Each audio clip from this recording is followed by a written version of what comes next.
Let's start by just opening the aperture of our attention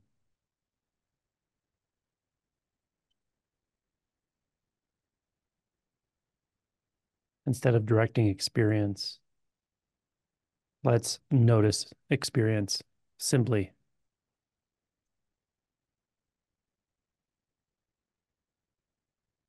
Let's meet the totality of experience.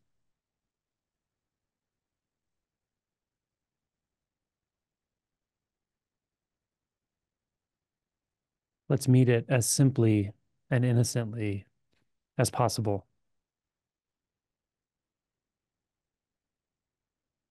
like a raindrop landing on the surface of a pond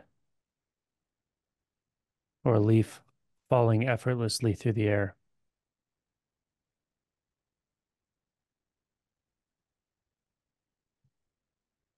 It takes no effort to meet experience.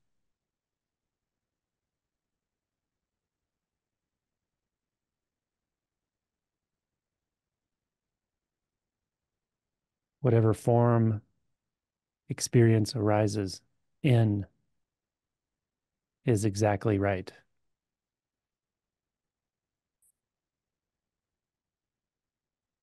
This could take the form of thoughts,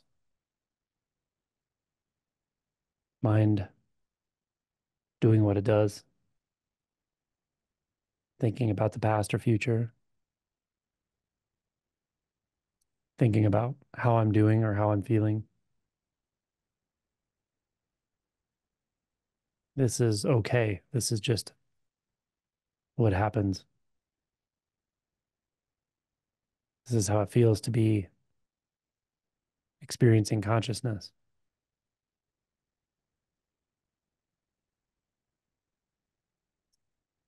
We may notice the sound field, the subtle and gross sounds.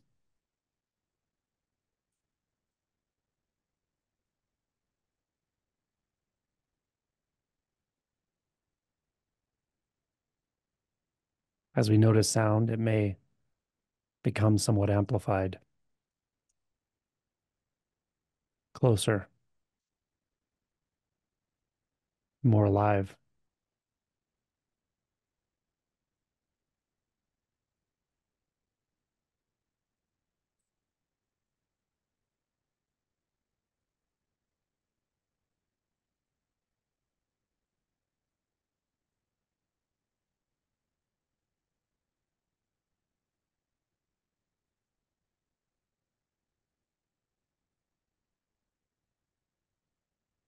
We may notice sensations in the body, anywhere in the body, often along the midline, in the chest, or in the belly, or in the abdomen.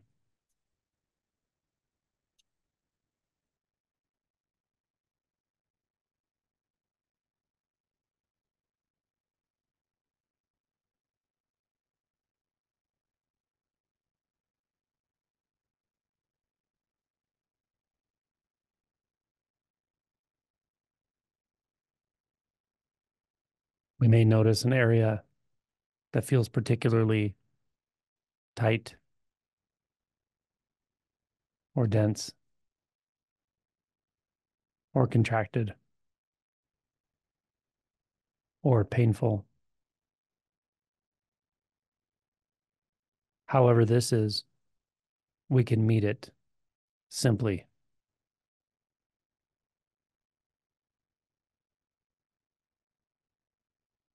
If it's tight,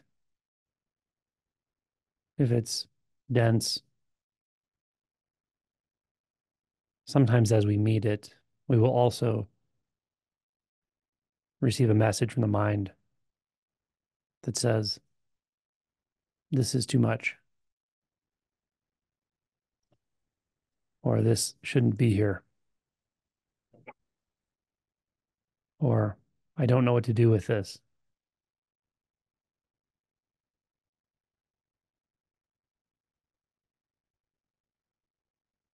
If we experience this in addition to the sensation, that's perfectly okay. It doesn't mean we're making an error or doing anything wrong. We're simply meeting two types of experiences simultaneously. We're meeting a sensation and we're meeting a thought process that's describing the sensation,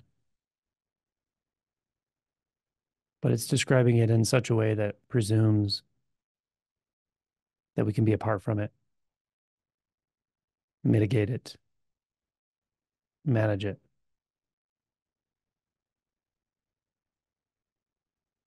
which turns out to be not true. We can't be apart from this sensation. We can't be apart from the totality of experience.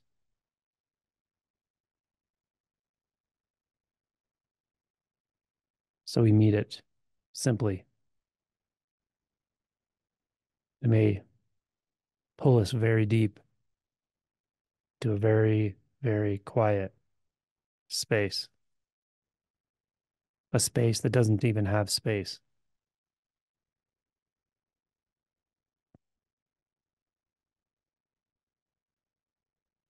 And we go there. We go wherever this takes us,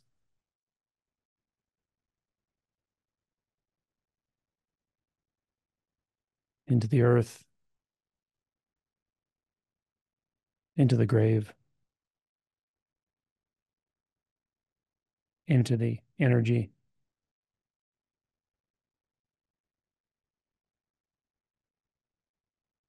into the paradox,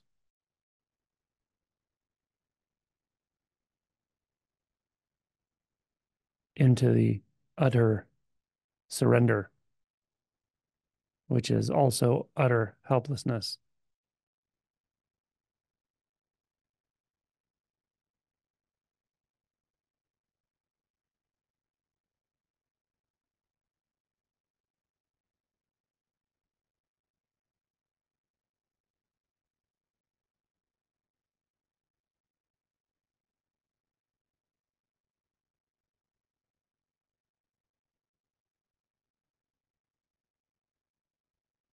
Helplessness is very difficult when we consider it in contrast to the idea of control, but it's exquisitely simple when we simply feel it in reference to the depth of this sensation.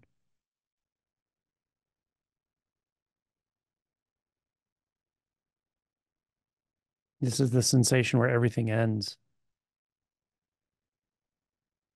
and we go fully beyond.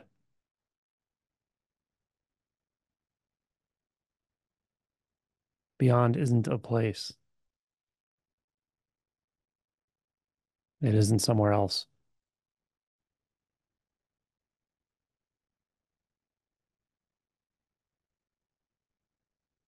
Beyond is simply a statement of truth.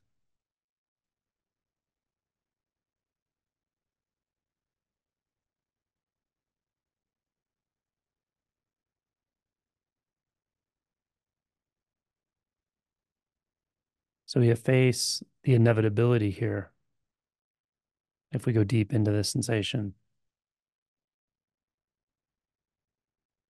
Inevitable because we didn't cause the sensation and we can't reject it.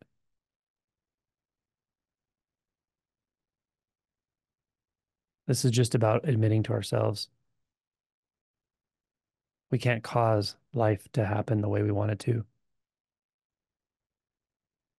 and we can't actually reject it as it appears.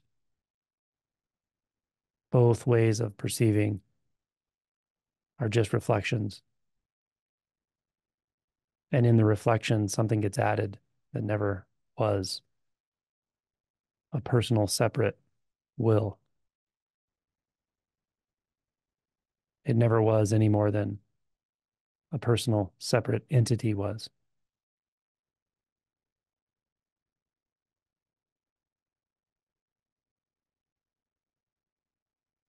So the only way to move now is with the universal will, which doesn't have preferences. It doesn't struggle. It doesn't react. It accommodates everything.